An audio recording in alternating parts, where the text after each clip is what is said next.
Hello students, how are you? I am Madhav Sharma, your physics faculty, and welcome you to the video lecture of Pioneer School Patan. Today we are going to start the lecture Kinetic Theory of Gases. उस chapter की बात कर रहे हैं जो आपका 13 chapter है, और इसके लिए आपको जो आपका लास्ट चैप्टर है थर्मोडाइनमिक्स और थर्मल प्रॉपर्टीज़, उसमें जो भी मैंने आपको टेम्परेचर से रिलेटेड और थर्मोडाइनमिक प्रोसेस से रिलेटेड कुछ लॉज पढ़ाए वो आपको रिवाइज कर लेने हैं. ओके, नाउ सबसे पहले हम यहाँ पर इंट्रोड्यूस करेंगे अ वेल नोन वर्ड जो आप पहले से ही जानते हैं कि what is ideal gas. Ideal gas क्या होती है? ओके, सो जो आइडियल गैस इक्वेशन को फॉलो करे या जो जितने भी गैस के लॉज है उनको स्ट्रिक्टली ओबे करता है उसको अपन क्या कहते हैं? आइडियल गैस कहते हैं. Okay guys, so the gas which obeys all the gas laws strictly is known as ideal gas. वो गैस जो सभी लॉज को स्ट्रिक्टली ओबे करती है उसको अपन आइडियल गैस कहते हैं. Okay guys, the gas which obey all the gas laws strictly is called ideal gas.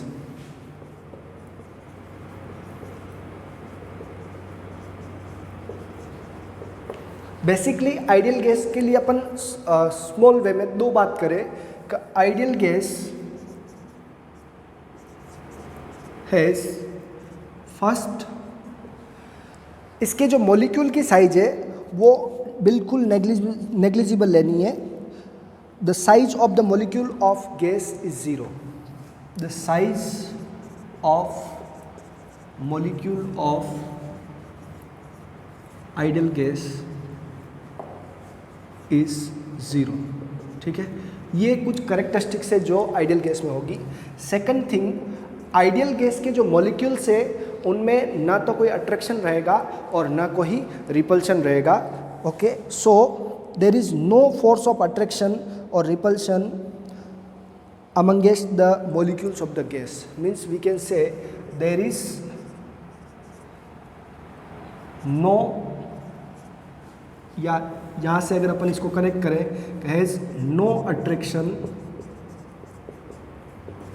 और रिपल्शन बिटवीन द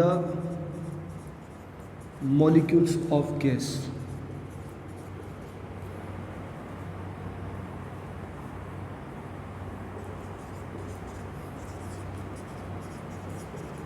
ओके, तो ये कुछ ब्रीफ में दो करेक्टरिस्टिक्स होती है जो आइडियल गैस से रिलेटेड होती है. And ideal gas it must ओबे ideal gas equation. Ideal gas की जगह एक वर्ड और आता है परफेक्ट गैस. ठीक है, आइडियल गैस इक्वेशन या perfect gas equation PV = nRT. Okay, जहाँ पर R क्या होता है आपका universal gas constant, where R क्या है = यूनिवर्सल गैस कांस्टेंट, और इसका वैल्यू आप कांस्टेंट 8.31 जूल पर मोल पर केल्विन. ओके गाइस, इसका वैल्यू कैलोरी में कितना होता है ये भी ध्यान रखें आप लोग. R = 2 कैलोरी पर मोल पर केल्विन, ये भी याद रखें आप लोग. अप्रोक्स 2. ठीक है, अप्रोक्स 2 होगा. नाउ इस इक्वेशन को आगे अपन इस फॉर्म में भी देख सकते हैं कि यहाँ पर अगर हमारे पास R को सब्स्टिट्यूट करना है, किसको सब्स्टिट्यूट करना है? R को. कभी कभार आपको बोल्ट्जमैन कांस्टेंट की फॉर्म में भी ये वैल्यूज़ मिल जाती है, तो यही वैल्यू आपको KB = R/NA, अवोगाड्रो नंबर हम जिसको कह सकते हैं. ओके, सो यहाँ पर हम R की जगह क्या पुट कर सकते हैं? R = KB × NA. Okay guys, so this equation will become PV = N KB NaT. Okay, अगर 1 मोल है, क्या है 1 मोल है, तो ये N रिमूव कर देंगे आप लोग और N को नंबर ऑफ मॉलिक्यूल समझ लेंगे. ठीक है, फॉर N मॉलिक्यूल्स, अगर हमारे पास N मॉलिक्यूल्स ही है of gas, for n molecules of gas, अगर आपको नंबर ऑफ मोल्स का ऐसा कोई आइडिया नहीं है, फॉर n मॉलिक्यूल दे रखे हैं तो हम उसको PV is equals to n kBT लिखेंगे। ओके गाइस, अगर उसमें n मॉलिक्यूल्स है तो उसको क्या लिखेंगे, PV is equals to n kBT। ये फॉर्मूला kB यानी बोल्ट्जमैन कांस्टेंट, और उसकी वैल्यू लिख देता हूँ मैं, where kB is equals to Boltzmann constant, और इसकी value 1.38 10⁻⁻23 joule per kelvin. Okay guys, क्या होगा, जूल पर केल्विन। इसमें नंबर ऑफ मोल नहीं काउंट करेंगे हम लोग, इसमें नंबर ऑफ मोल को नहीं लेना है। तो इसकी यूनिट क्या हो जाएगी, इसकी यूनिट क्या होती है, जूल, और ये तो केवल नंबर ऑफ मॉलिक्यूल है, तो टेम्परेचर नीचे जाएगा तो जूल पर टेम्परेचर यानी कि जूल पर केल्विन इसकी यूनिट हो जाएगी। ओके गाइस, ये आप लोग इसका स्क्रीनशॉट ले लेवे चैप्टर का इंट्रोडक्शन कि आइडियल गैस क्या होती है और आइडियल गैस इक्वेशन क्या है। उसको अगर अपन को नंबर ऑफ मोल्स के लिए यूज़ करना तो PV इक्वल्स टू nRT, और अगर उसको अपन को नंबर ऑफ मॉलिक्यूल्स के लिए यूज़ करना है तो PV equals to n kBT use करेंगे, जहाँ पर n क्या है, नंबर ऑफ, n क्या है आपका, नंबर ऑफ मॉलिक्यूल्स है। ओके गाइस, कैपिटल N की बात कर रहे हैं। अगर आपको किसी गैस का मास दे रखा है और उसका बोल रखा है कि वो आइडियली परफॉर्म कर रही है, तो उसके लिए यहाँ पर इस इक्वेशन में याद रखें number of moles small n is equal to आप क्या पुट करेंगे, small m by capital M, और given number of molecules divide by Na। Okay, Na क्या है, अवोगाड्रो नंबर है। ओके, यहाँ पर ध्यान रखें नंबर ऑफ मोल्स अगर आपको नहीं पता है तो गिवन मास M क्या है, गिवन मास कैपिटल M क्या है, मोलर मास, देन N क्या है, number of molecules, given number of molecules, और Na क्या है, Avogadro number. Okay, 6.022 × 10⁻23। So guys, अगर आपको क्वेश्चन में नंबर ऑफ मॉलिक्यूल्स है तो आप इसकी जगह n/Na लिख के इसको पुट कर सकते हैं, और अगर आपके पास मास है और मोलर मास है तो स्मॉल n की जगह आप small m by capital M लिख सकते हैं। ओके गाइस, इसका आप स्क्रीनशॉट ले लें। नाउ अब हम स्टार्ट करते हैं, इस पर कुछ गैस के कुछ लॉज हैं उनकी बात करते हैं। इसी आइडियल गैस का समटाइम्स आपको एक और फॉर्म मिलेगा, वो भी आप नोट करें साथ में, फिर हम गैस लॉज को पढ़ते हैं। इसी आइडियल गैस का एक और फॉर्म मिलेगा आपको, वो भी आप नोट कर सकते हैं।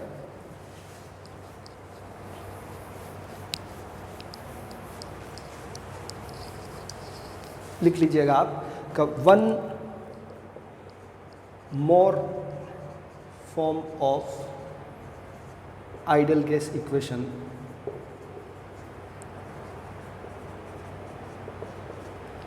PV is equals to nRT है, तो मैं स्मॉल n की जगह ये m/m लिख देता हूँ, तो which implies PV is equals to small m by capital MRT। Okay, now आप यहाँ से V को इधर भेज देंगे तो ये मेरे पास हो गया P is equals to m/V capital MRT। m/V यानी कि गिवन मास बाय वॉल्यूम क्या हो गया उसका density, m/V is equals to क्या हो गया उसका डेंसिटी। सो सिंबल का थोड़ा सा ध्यान रखें। ये जो आइडियल गैस इक्वेशन की नई फॉर्म बनी वो ये हो गई आपके पास pressure P is equals to m/V को मैंने रो रखा, रो बाय m क्या है मोलर मास, और RT। ओके गाइस, इसको ध्यान रखें आप लोग, ये क्या है प्रेशर और ये क्या है density. So we can say कि P is equals to rho by m RT, क्या होगा, P is equals to rho by m RT। ये इक्वेशन आप यूज़ कर सकते हैं आइडियल गैस के लिए, कब, जब आपको क्वेश्चन में डेंसिटी की बात की गई हो। Okay guys, P is equals to rho by m RT। So ये आप इसको यूज़ कर सकते हैं, और अगर यही चीज़ आपको बोल्ट्जमैन कांस्टेंट की फॉर्म में चाहिए, किसकी फॉर्म में चाहिए, बोल्ट्जमैन कांस्टेंट की फॉर्म में, तो वो भी मैं आपको लिखवा देता हूँ साथ में। इसके आगे का देखिएगा, यहाँ से ये क्या हो जाएगा आपके पास, so density, if you want density from this formula, density will be rho is equals to Pm by RT। Okay guys, क्या हो जाएगा Pm by RT। ये डेंसिटी हो जाएगा। नाउ एक फॉर्मूला आपने थोड़ी देर पहले यहाँ पे लिखा था कि P V is equals to N K B T. Okay guys, यहाँ पर एन क्या है, ऑल्सो ये इक्वेशन को मैं यहाँ से स्टार्ट कर रहा हूँ कि एन के बी टी ये क्या है, बोल्ट्जमैन कांस्टेंट, एन क्या है, नंबर ऑफ मॉलिक्यूल्स। तो अगर एक मॉलिक्यूल का mass, if mass of one molecule is small m, one molecule is small m, तो टोटल अगर मास हमको चाहिए तो इसको मैंने क्या किया, पी वी एन ऊपर नीचे स्मॉल m से मल्टीप्लाई किया। ओके, ये हो गया आपका टोटल मास। क्या हो गया, टोटल मास, ये एक मॉलिक्यूल का मास। ओके, नाउ इसके नीचे मैं इसको भेजता हूँ तो P bye K B T ये पूरी नीचे आ गया, और इधर हो गया मेरे पास एन एम बाय वी, इसको मैंने उधर भेज दिया। ओके, देखिएगा क्या किया मैंने, के बी टी को इधर भेजा और एम को ऊपर भेजा, वी को इधर नीचे भेजा। ये मेरे पास क्या आ जाता है, टोटल मास बाय वॉल्यूम। क्या आ जाता है, टोटल मास बाय वॉल्यूम। तो डेंसिटी क्या होता है, टोटल मास एन एम, ध्यान से देखिएगा, number of molecules, N molecules अगर है और हर एक का मास एम है तो ये क्या हो गया, टोटल मास, और उसमें किसका डिवाइड किया, वॉल्यूम का, तो ये किसको दिखाता है, डेंसिटी को। तो एक फॉर्मूला तो है ये डेंसिटी का, P M by R T, और दूसरी तरफ इसको आप लिख सकते हैं rho is equals to M P by K B T. Okay guys, अगर आपको यहाँ पर ये क्या है, ये हमारे पास मोलर मास है, ये m क्या है, मोलर मास है। ओके, और ये हमारे पास क्या है, ये हमारे पास एक मॉलिक्यूल का मास P डिवाइड बाई के बी टी, यानी कि ओवरऑल अगर हम यहाँ पर प्रेशर और के बी टी की फॉर्म में चाहते हैं तो ये फॉर्मूला चूज़ करेंगे, और अगर अपन यूनिवर्सल गैस कांस्टेंट की टर्म्स में चाहते हैं तो ये फॉर्मूला यूज़ करेंगे। ओके गाइस, आई होप आपको ये समझ में आया होगा। यहाँ पर हमको इसको एज ए स्पेशल फॉर्मूले की तरह नोट कर लेना है कि हम डेंसिटी को कैसे निकाल सकते हैं ideal gas equations. Okay, now let's start ideal gas laws. Ideal gas laws को देखिएगा आप लोग, फर्स्ट चार्ल्स लॉ, फिर आपका बॉयल्स लॉ, फिर गे-लुसाक लॉ, और ऐसे ही जितनी भी आपने लॉज पहले पढ़ी थी उनको एक बार ब्रीफ करके आगे बढ़ेंगे हम लोग।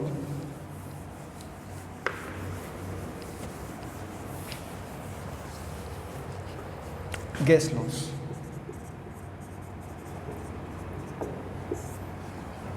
फर्स्ट लिखेंगे बॉयल्स लॉ। ऑलरेडी मैंने थर्मोडायनेमिक प्रोसेस के अंदर इन लॉज को आपको समझा दिया है।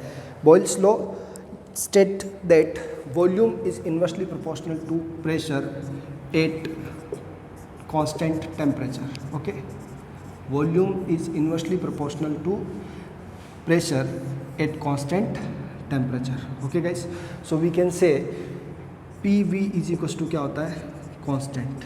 ये आपने पहले ही पढ़ रखा है। और अगर आप ग्राफ फ्रेम करना चाहते हैं इसमें तो इसका स्टेटमेंट लिख दें, और ग्राफ फ्रेम करें तो वॉल्यूम और प्रेशर में इन्वर्सली प्रोपोर्शनल का रिलेशन है। ओके, और अगर आप यही रिलेशन 1/v के साथ फ्रेम करते हैं तो आपको कैसा मिलेगा, डायरेक्टली प्रोपोर्शनल का रिलेशन मिलेगा। Okay guys, now next Charles law. Charles law ये कहता है कि volume is directly proportional to temperature at constant pressure. Charles law, volume is directly proportional to temperature at constant pressure. Okay, अगर किसी system में pressure constant है तो उसका वॉल्यूम उसके टेम्परेचर के डायरेक्टली प्रोपोर्शनल रहेगा, यानी कि वॉल्यूम और टेम्परेचर का अगर अपन रिलेशन बनाते हैं तो डायरेक्टली प्रोपोर्शनल का रिलेशन ऑब्टेन होता है हमको। ओके, और या आप ऐसा कह सकते हैं कि v/t क्या रहेगा, आपका कांस्टेंट रहेगा। v/t, इसी बात को ऐसे लिख सकते हैं कि v/t is always constant. Okay, now next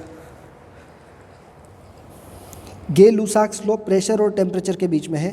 किसके लिए है, Gay Lussac's law is about pressure and temperature. Gay Lussac's law is about pressure and temperature. P is directly proportional to T।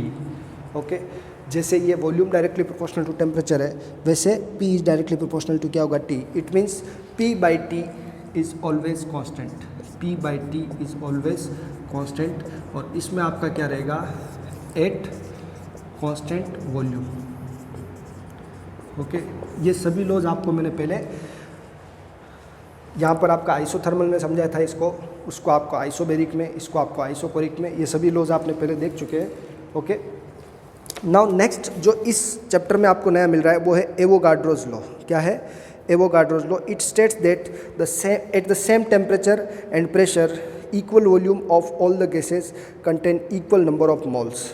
Means अगर किसी गैस का सेम टेम्परेचर है, same pressure है और same volume है, तो उसके अंदर नंबर ऑफ मॉलिक्यूल्स भी क्या होंगे, इक्वल होंगे। समझ में आ गई बात? मीन्स मैं इसको रिमूव करता हूँ और आगे देखिए आप लोग एवोगाड्रोज लॉ।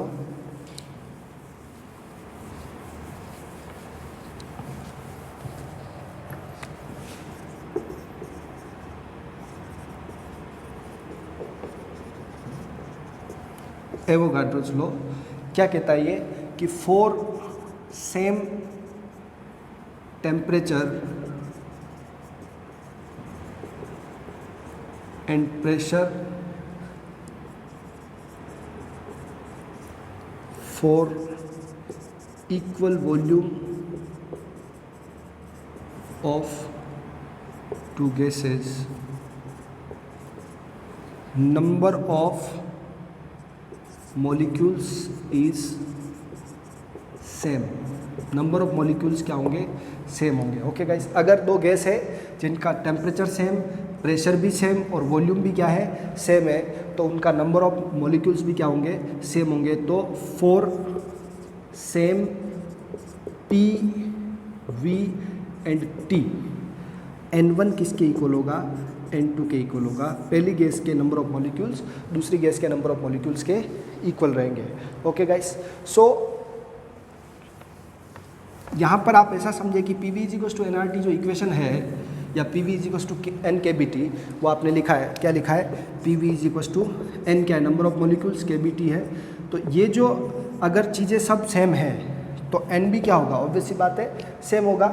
सो अगर दो गैसेज, एवोगाड्रो नंबर इसी बात को डिपेक्ट करता है कि if two gases have same temperature, same pressure and same volume, then number of molecules for them is same. Okay guys, now next है Graham's law of diffusion. Graham's law of diffusion, ये सब आपने chemistry में भी पढ़ लिए होंगे। Graham's law of diffusion क्या कहता है ये? का रेट ऑफ डिफ्यूजन जो होता है वो डेंसिटी के स्क्वायर रूट के इन्वर्सली प्रोपोर्शनल होता है। It states that at a constant pressure and temperature the rate of diffusion of a gas is inversely proportional to the square root of its density. Okay, so it states that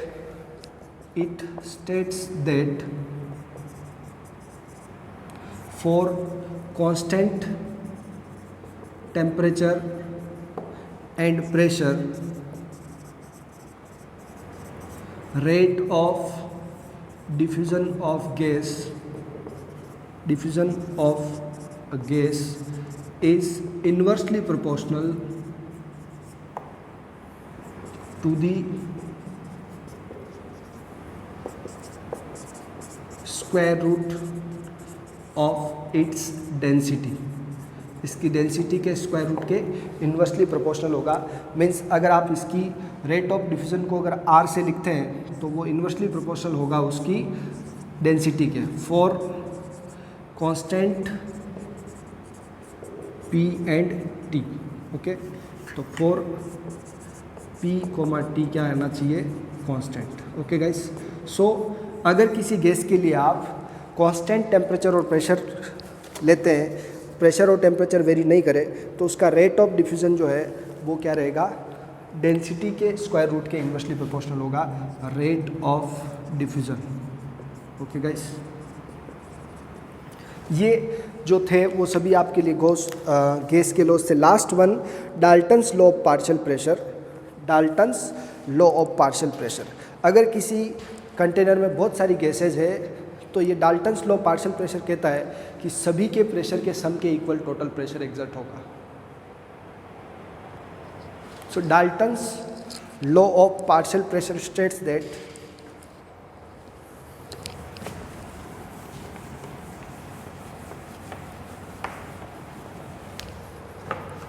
Dalton's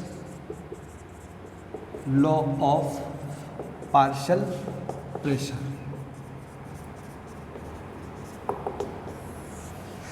It states that the total pressure exerted by the mixture of non-reactive ideal gases is equal to the sum of partial pressures which each would exert if it alone occupies the same volume at the given temperature. It states that mixture of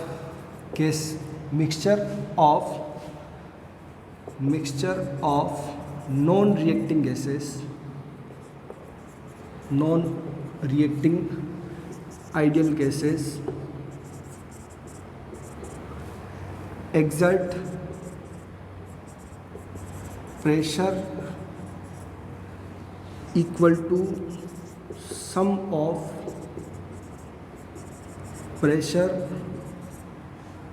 exerted by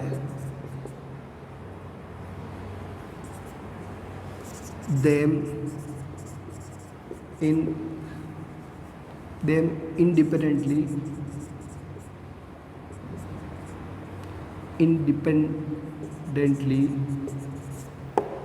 pressure exerted by them independently for same volume at same temperature. उसी temperature पर उसी volume में अगर उस अकेली gas को fill करें तो उसका प्रेशर सपोजिट कितना है P1, दूसरी गैस को फिल करें उसी वॉल्यूम में उसी टेम्परेचर पे उसका प्रेशर कितना है P2। ऐसे जितनी भी गैसेज उसमें है उन सभी का प्रेशर अपना अपना कितना है Pn तक है, तो जो नेट प्रेशर होगा वो इनके सम के इक्वल रहेगा। ओके गाइस, ये है Dalton's law of partial pressure. It states that mixture of non-reacting ideal gases exert pressure equal to sum of pressure exerted by them independently for the same value of temperature and pressure. Okay, for the same volume and same temperature. Okay, इसका statement note करें, केवल significance इसका ये अभी question करेंगे इस पे अपन लोग। इन लॉज के आप स्टेटमेंट याद कर ले सीधे सीधे। Now we will go to the first question over here. Dalton's law से ही हम लोग स्टार्ट करते हैं। एक वेसल है जिसकी कैपेसिटी 3 लीटर है, contain 16 gram of oxygen, 7 gram of nitrogen and 11 gram of carbon dioxide eight 27 degree Celsius. Okay, question note कर ले आप लोग। इस लॉ के बाद इसी लॉ पर Dalton's law of partial pressure पर हम लोग एक क्वेश्चन करते हैं।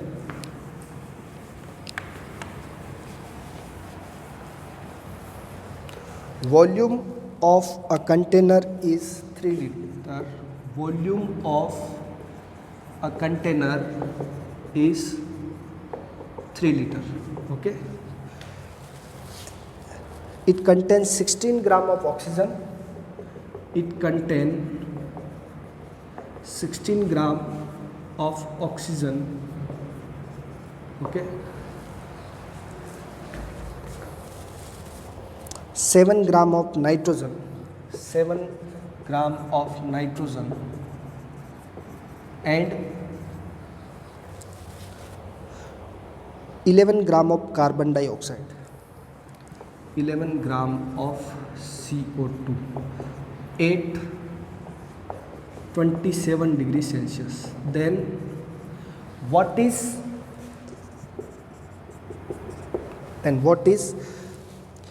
pressure exerted by the mixture of gases? Pressure exerted by mixture of gases. Okay, सो देखिए सबको सेम वॉल्यूम में फिल किया है, सेम टेम्परेचर पर बात की जा रही है। हम जानते हैं कि PV इज इक्वल टू क्या होता है nRT।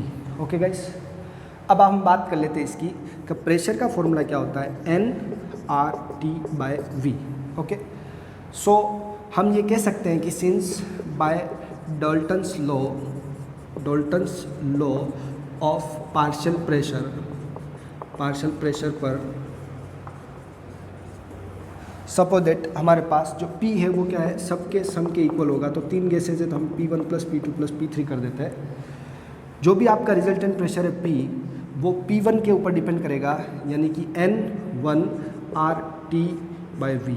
ये चीज़ चेंज होने वाली नहीं है, क्योंकि स्टेटमेंट में आपने क्या लिखा है, same temperature same volume, N2 RT/V, N3 RT/, okay, सबका कॉमन ले लेते हैं RT/V।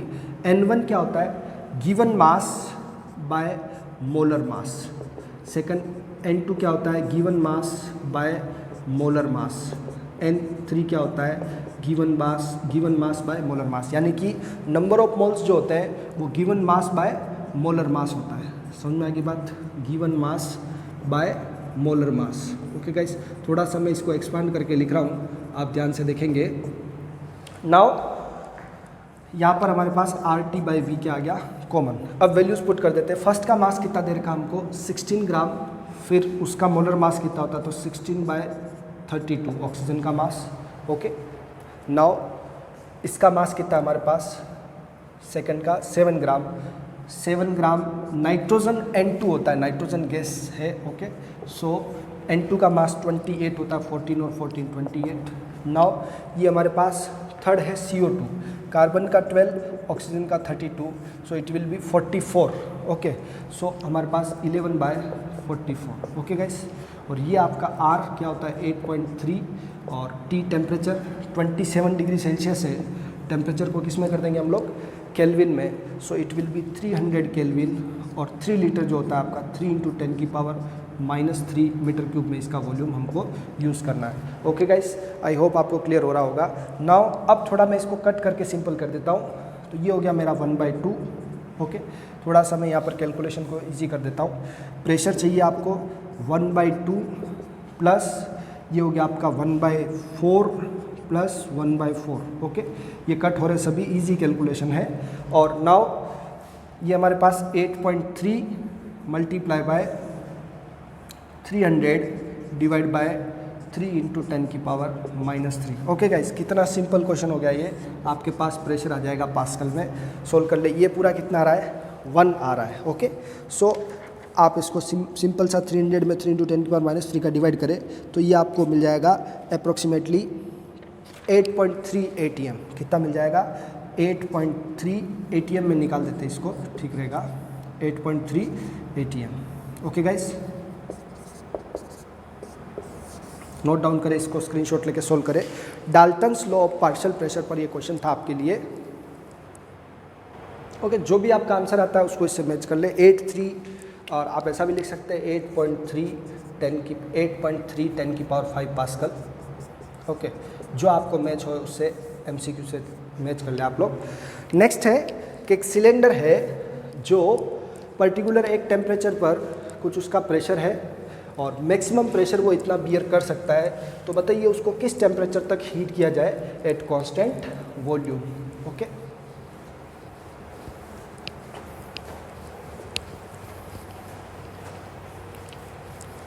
अगला क्वेश्चन लिखिएगा। A gas cylinder has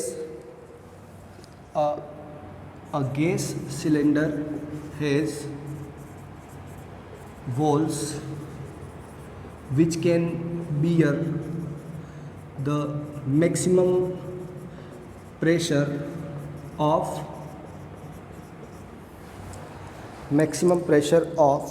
1 × 10⁶ kilopascal। 1 × 10⁶ kilopascal।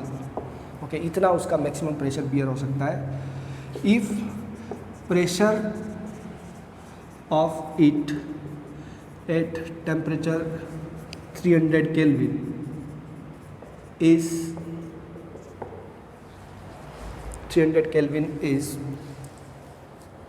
8 × 10⁵ kilopascal, then what is temperature up to which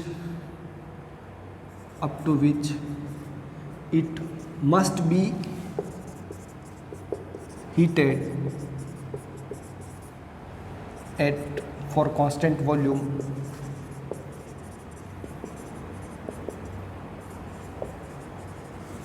so that it burst, ये फट जाता है। ओके, एक बार क्वेश्चन को आप लोग पढ़ ले। फर्स्ट प्रेशर दे रखा है कि इतना ये मैक्सिमम बियर कर सकता है। ओके, अब एक टेम्परेचर पर उसका कोई प्रेशर आपको दिखा रखा है, तो बता रखा है कि किस टेम्परेचर तक इसको हीट करें कि आपके पास ये बस्ट हो जाए। ओके गाइस, तो सिंपल सी बात है, यहाँ पर आपको प्रेशर और टेम्परेचर का रिलेशन दे रखा है। किसका रिलेशन दे रखा है? प्रेशर और टेम्परेचर का। A gas cylinder has wall which can bear the maximum pressure 10⁶ kilo pascal. If pressure of it at temperature 300 Kelvin is this, then what is the temperature up to which it must be heated so that it burst? Okay, so आपने एक law पढ़ा है, P/T क्या होता है आपका? Constant होता है। ओके, ये क्या है आपका? Gay Lussac's law. क्या है? Gay Lussac's law for V equals to constant. Okay, so we can say like this कि P1 directly proportional to T1 और P2 directly proportional to T2। सो अगर हम बात करें कि ये हमारा P1 है और इसका जो टेम्परेचर है वो क्या है? T1 है। सो P1 क्या हो गया आपका? 8 × 10⁵ किलो पास्कल। ओके, P2 जितना ये मैक्सिमम बस्ट कर सकता है वो है 1 × 10⁶ किलो पास्कल। ओके, हमको क्या निकालना है? T maximum. ओके, और ये है आपका T1 300 केल्विन। आई होप कहीं समझ में आ गया होगा। सो मैं लिख देता हूँ इसको कि T2/T1 is equals to P2/P1। Okay, इसको अपन मैक्सिमम ट्रीट कर लेते हैं। हमको टेम्परेचर 2 चाहिए, P2/P1। तो ये हमारे पास इसका आंसर आ जाएगा। सिंपल सा इसको मल्टीप्लाई डिवाइड का क्वेश्चन है। T2 इज इक्वल्स टू क्या हो गया? P2/P1 multiply by T1। Okay guys, so maximum जो टेम्परेचर है वो ये प्रेशर पुट करिएगा इसका 10⁶ kilo pascal, 8 × 10⁵ pascal kilo pascal. Now temperature 300 kelvin था। ओके गाइस, सो किलो पास्कल से किलो पास्कल कैंसिल, 10 की पावर से कैंसिल हुआ तो 10 आ गया। Okay, 10/8 300। Okay, so we will have it as T2 is equals to, देखिएगा 8 से इसको डिवाइड कर देते हैं अपन, या जिसको भी जिससे डिवाइड करना चाहे, 10 और 8। ओके, 8 3 × 24। ओके, फिर बचा यहाँ पर 6, 8 7 × 56। ओके, 4 बचा 37.5, 10 से मल्टीप्लाई करेंगे, ये आ जाएगा आपका 375 kelvin. Okay guys, so if this cylinder is heated up to 375 kelvin it will burst. Okay guys, इसका भी आप लोग स्क्रीनशॉट ले सकते हैं। ये आपका गे-लुसाक्स लॉ पे क्वेश्चन था। नेक्स्ट क्वेश्चन इसी पे लेता हूँ मैं कि if temperature of a close system, मतलब कांस्टेंट वॉल्यूम का कोई सिस्टम है, अगर उसका टेम्परेचर 1 डिग्री सेल्सियस से इंक्रीज़ किया जाता है तो उसका प्रेशर 0.4% इंक्रीज हो जाता है। कितना इंक्रीज हो जाता है? 0.4% इंक्रीज हो जाता है। If pressure of a closed system increases by 0.4% when its temperature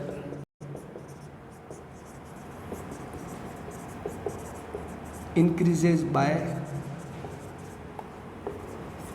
1 degree Celsius, then what is its initial temperature? इसका इनिशियल टेम्परेचर क्या था? कितना टेम्परेचर था पहले? ओके, वापस से क्वेश्चन पढ़िएगा। If pressure of a closed system, मतलब कांस्टेंट वॉल्यूम पर होगा वो, increases by 0.4% when its temperature increases by 1 degree Celsius. जब उसके टेम्परेचर को, suppose that let us consider initial temperature क्या है? इनिशियल टेम्परेचर कितना है? T है। ओके, तो प्रेशर, एंड प्रेशर कितना है उसका P है, pressure is P। Okay, now after T में 1 प्लस किया जाए, आफ्टर T+1 टेम्परेचर, या यूँ कह सकते हैं कि 1 degree rise, 1 degree Celsius rise, अगर जो भी उसका टेम्परेचर है उसमें 1 राइज करे तो T+1 पर उसका प्रेशर कितना हो जाता है, ये T डैश हो गया या, और P डैश कितना होगा, पहले वाले प्रेशर में 0.4% ऐड करना है, तो P + 0.4% of P। Okay guys, mathematics है ये। अब इस सिचुएशन को हम फ्रेम कर लेते हैं कि P डायरेक्टली प्रोपोर्शनल टू क्या होता है आपका T, फर्स्ट इक्वेशन। सेकंड क्या है कि P + 0.4% ऑफ P, तो इसको थोड़ा सिंप्लीफाई करता हूँ मैं, परसेंट का हटा के नीचे 100 आ गया।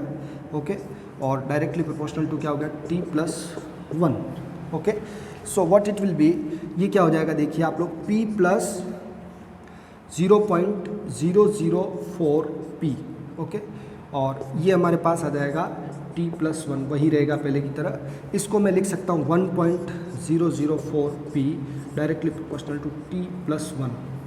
ओके गाइस, अब आप इस इक्वेशन को इक्वेशन 2 दे देवे, और ये आपकी इक्वेशन 1 है, दोनों को डिवाइड करेंगे, दिस डिवाइड बाय दिस, आपको आंसर मिल जाएगा, क्या है 1.004 P divide by P T+1 divide by T। Okay guys, I hope ये समझ में आ गया होगा। अब आपको टेम्परेचर चाहिए, इसको उधर मल्टीप्लाई कर देते हैं, 1.004 T+1, इसको उधर माइनस भेज देते हैं T को, तो ये हमारे पास आ गया 0.004 T1। ओके गाइस, टेम्परेचर क्या है 1/0.004। ओके, और ये टेम्परेचर का आंसर किस में होगा, जितने भी ये क्वेश्चंस रहेंगे, डेल्टा T का कोई प्रॉब्लम नहीं है, 1 डिग्री सेल्सियस राइज किया उससे कोई फ़र्क नहीं पड़ता है, लेकिन ओरिजिनल टेम्परेचर हमारा किस में रहना चाहिए, केल्विन में। सो ये आ गया 1000/4। Okay, so it is 250 kelvin. Okay guys, I hope ये क्वेश्चंस आपको समझ में आए होंगे। हमने इसका इंट्रोडक्शन स्टार्ट किया है, आप लोग खुद से एक टॉपिक पढ़े कि what are the postulates of kinetic theory of gases. जो काइनेटिक थ्योरी ऑफ गैसेस हम पढ़ने वाले हैं उसके पोस्टुलेट्स क्या है। एनसीईआरटी में ऐसा ही होगा कि there are some assumptions when we are having the study of kinetic theory of gases. इस क्वेश्चन का स्क्रीनशॉट ले लें आप लोग, फिर मैं वो एजम्पशंस आपको एक बार ऐसे ही बोल के समझा देता हूँ। ऐसा कहा गया है, जैसे मैंने आइडियल गैस की डेफिनेशन में भी बोला है, कि गैस के मॉलिक्यूल का साइज को कंसीडर नहीं करना है, और गैस के वॉल्यूम का जो गैस के मॉलिक्यूल का जो साइज है वो उसके टोटल वॉल्यूम के कंपैरिजन में बहुत नेग्लिजिबल रहेगा। गैस के जो मॉलिक्यूल्स है वो जब भी वॉल से कोलाइड करेंगे, चाहे वो आपस में कोलाइड करेंगे, तो उनका कोलिजन जो होगा वो इलास्टिक होगा, परफेक्टली इलास्टिक होगा। ओके, और यानी कि उसमें कोई एनर्जी लॉस नहीं होगा, उसमें कोई भी पोटेंशियल एनर्जी नहीं होगी, आपस में एक दूसरे को रिपेल नहीं करते हैं, अट्रैक्ट नहीं करते हैं, इसलिए उनमें एक दूसरे के कारण कोई पोटेंशियल एनर्जी नहीं होगी। गैस की काइनेटिक एनर्जी टेम्परेचर पे ही डिपेंड करेगी। अगर गैस का टेम्परेचर चेंज नहीं होता तो उसकी काइनेटिक एनर्जी में कोई चेंज टाइम के साथ नहीं आएगा। इस तरह के बहुत सारे पोस्टुलेट्स से 7 या 8 पॉइंट्स में आपको दिखाए गए, वो आपको पढ़ना है, और नेक्स्ट लेक्चर में मैं वहीं से स्टार्ट करूँगा। मिलते हैं, बाय बाय, एन्जॉय योरसेल्फ।